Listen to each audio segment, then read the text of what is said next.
প্রত্যেক ডায়াবেটিস রোগীর খাদ্যতালিকা পৃথক হবে। বয়স, ওজন ও উচ্চতা, কাজের ধরন, কায়িক শ্রমের পরিমাণ, জীবনযাপন পদ্ধতি, আর্থিক অবস্থা সবকিছু বিবেচনায় এনে এ তালিকা করা হয়। ডায়াবেটিস হলেই সব খাওয়া নিষেধ তা নয়, তবে খাদ্য বাছাইয়ে সতর্ক ও সুশৃঙ্খল হতে হবে। ডায়াবেটিস রোগীর খাদ্য তালিকায় যা থাকতে হবে: একটি স্বাস্থ্যকর ও সুষম ডায়েটের জন্য 5টি প্রধান গ্রুপ বা পদের খাবার খাওয়া প্রয়োজন। এসব হচ্ছে: 1. ফলমূল ও শাকসবজি। 2. শ্বেতসার সমৃদ্ধ খাবার, যেমন লাল বা বাদামি চালের ভাত, লাল আটার রুটি বা পাউরুটি। 3. প্রোটিন সমৃদ্ধ খাবার, যেমন ডিম, মাছ, মাংস, শিম ও অন্যান্য বিন, ডাল, বিভিন্ন ধরনের বাদাম। 4.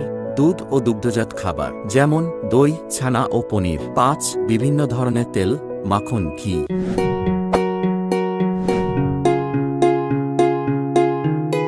ডায়াবেটিস ধরা পড়লে প্রথমেই যা করা দরকার তা হল সাদা চিনিযুক্ত সব খাবার বর্জন করা। চিনি বা শর্করা অন্যান্য খাবারেও আছে, তাই সরাসরি চিনি বাদ দিলে ক্ষতি নেই। শর্করা খাবার হলো ভাত, রুটি, নুডলস ইত্যাদি। এসব সীমিত পরিমাণে খেতে হবে এবং সাদা চাল ও আটা বা ময়দার পরিবর্তে লাল চাল ও আটা খাওয়া ভালো। এতে গ্লাইসেমিক ইন্ডেক্স বা জিআই কম। খাবারে শর্করা বিশেষণের হ্রাস বৃদ্ধির পরিমাপ হল এই জিআই। এর সূচক 1 থেকে 100। যেসব খাবার উচ্চ জিআই যুক্ত সেগুলো দ্রুত রক্তে শোষিত হয় ও রক্তে শর্করার মাত্রা দ্রুত বাড়িয়ে দেয়। অন্যদিকে যেসব খাবারে নিম্ন জিআই সেগুলো ধীরে ধীরে শোষিত হয় বলে শর্করা দ্রুত বাড়াতে পারে না। সূচক 55 এর নিচে হলে তাকে নিম্ন জিআই খাবার বলা যায়, যেমন সব ধরনের শাক, ডাল, পাতলা দুধ, মাশরুম, বাদাম, পানিযুক্ত সবজি ইত্যাদি। মধ্যম জিআই খাবার হলো লাল চাল ও আটা, ভুট্টা, খই, মিষ্টি আলু, ব্রাউন নুডলস বা পাস্তা ইত্যাদি। উচ্চ জিআই যুক্ত খাবার হলো ময়দার রুটি বা পরোটা, আতপ চাল, পোলাও, খেজুর, তরমুজ,